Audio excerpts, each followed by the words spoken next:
Hello bachcho, let's read this question. So this question says an object of mass small m of mass 50 kg is lifted by using an arrangement as shown in the figure. If the load due to the weight of the pulley and the resistance due to the friction of the pulley is 25 kg Wt, Wt means per weight, ठीक है? Calculate the effort required to lift the object if Ma1 and Ma2 are the mechanical advantage of the inclined plane and the pulleys respectively. Derive an expression for the resultant mechanical advantage if the frictional force between the object and the inclined plane is negligible. Okay, तो चलिए बच्चों अब हम इस question को start करते हैं। तो देखिए बच्चों इस क्वेश्चन का की कॉन्सेप्ट हम यहाँ पर लिख सकते हैं कि इस क्वेश्चन में हमें क्या फाइंड आउट करना है। इस क्वेश्चन में हमें मैकेनिकल एडवांटेज फाइंड आउट करना है, ठीक है। एंड और ये आपका बेसिकली आपका डायनेमिकल पार्ट से आपका रिलेट है, ठीक है। So we can write down the dynamics और mechanical advantage is the key concept of this question. Okay, तो चलिए अब हम इस क्वेश्चन को आगे प्रोसीड करते हैं। तो देखिए बच्चों क्वेश्चन में आपको क्या क्या गिवन है। गिवन आपको क्वेश्चन में बोला है कि देखिए मास जो आपका ब्लॉक है उसमें दिया हुआ है an object of mass 50 kg, ठीक है। जो आप ब्लॉक है, ब्लॉक का मास आपको क्वेश्चन में गिवन है, ठीक है। कितना गिवन आपको? Mass of the block is 50 kg, ठीक है। This is given in this question. Okay, और हमें क्या देखिए एंगल ऑफ इंक्लिनेशन भी गिवन है, एंगल ऑफ इंक्लिनेशन, ठीक है। कितना? 30 डिग्री। जो आपका वेज है उसका आपको angle of inclination 30 degree questions में गिवन है, ठीक है। और देखिए इसलिए क्वेश्चन ने बोला कि if the load due to the weight of the pulley and the resistance, ठीक है। जो लोड आ रहा है, ठीक है, load due to weight of the pulley, ठीक है। लोड किसके कारण आ रहा है? Due to weight of pulley. Load due to weight of pulley, ठीक है। लोड किसके कारण है? Load due to the weight of pulley and resistance, ठीक है। और जो आपका रेजिस्टेंस है ड्यू टू फ्रिक्शन, ठीक है। And resistance due to friction of the pulley is 25 kilo is 2.5 kilo weight. Okay, 2.5 kilo weight ये आपको क्वेश्चन में इतना गिवन कर रखा है, ठीक है, load. And calculate the effort required to lift the object, ठीक है। अब देखिए हम यहाँ पर मैकेनिकल एडवांटेज की कैलकुलेशन करते हैं, ठीक है।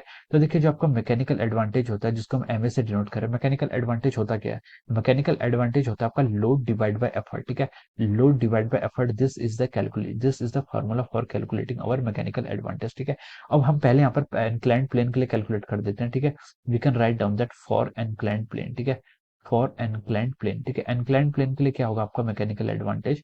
इंक्लाइंड प्लेन के लिए अगर हम मैकेनिकल एडवांटेज कैलकुलेट करें तो इसकी वैल्यू होती है आपकी 1 divide by sine of theta, ठीक है। थीटा क्या होगा आपका? कौन सा angle? Theta is the angle of the inclination, ठीक है।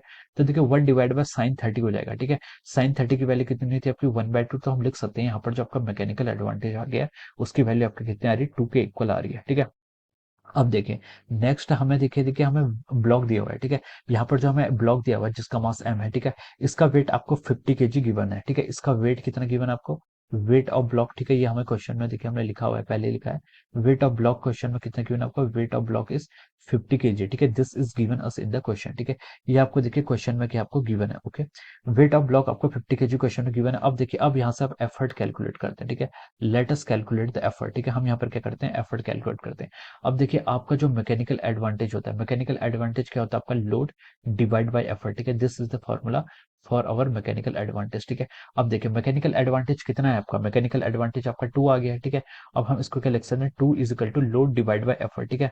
तो load divide by effort, load कितना देखिए वेट ब्लॉक का वेट कितना आपका 50 kg गिवन है, डिवाइड बाय एफर्ट हम यहाँ से ऐसे कैलकुलेट कर सकते हैं। तो जो हमारे यहाँ पर एफर्ट की वैल्यू आ रही है it is coming out to be our 25 kg, ठीक है। 25 kg यदि आपका मैकेनिकल एडवांटेज 2 है, ठीक है, तो आपको क्या करना कितना 25 kg का इफेक्ट लगाना पड़ेगा 50 kg के वेट को, लोड को उठाने के लिए, ठीक है। तो this is our mechanical advantage. Okay, 25 kg के आगे यहाँ पर आपका एफर्ट आ जाएगा, ठीक है।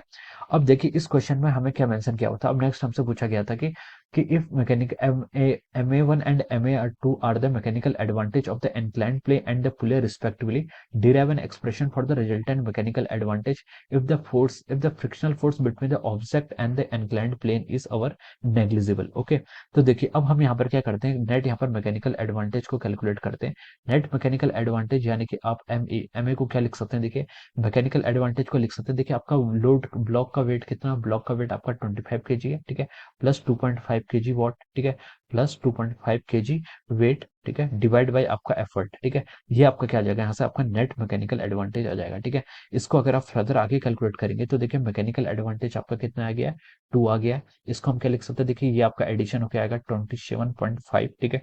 ये कितना आ गया आपका 27.5 kg weight, okay, divide by our effort, ठीक है। यहाँ से हम डिवाइड बाई करना कर लेंगे, इसको एफर्ट कर लेंगे। तो देखिए यहाँ से जो हमारी एफर्ट की वैल्यू आ रही है वो आपके देखिए 27.5 डिवाइड बाई 2 करेंगे तो ये आपका आ जाएगा 13.75, यस 13.75 किलोग्राम वेट, ठीक है।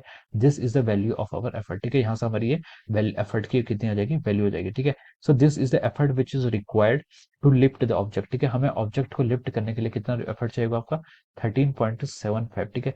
This is the effort which is required to lift the object, ठीक है। यहाँ से हम ऐसे लिख सकते हैं, ठीक है। ये आपका यहाँ से इतना आपका फाइनल आंसर आ जाएगा, ठीक है। So this is the answer of this question. Okay. So I hope you all understood this concept. All the best and thank you so much.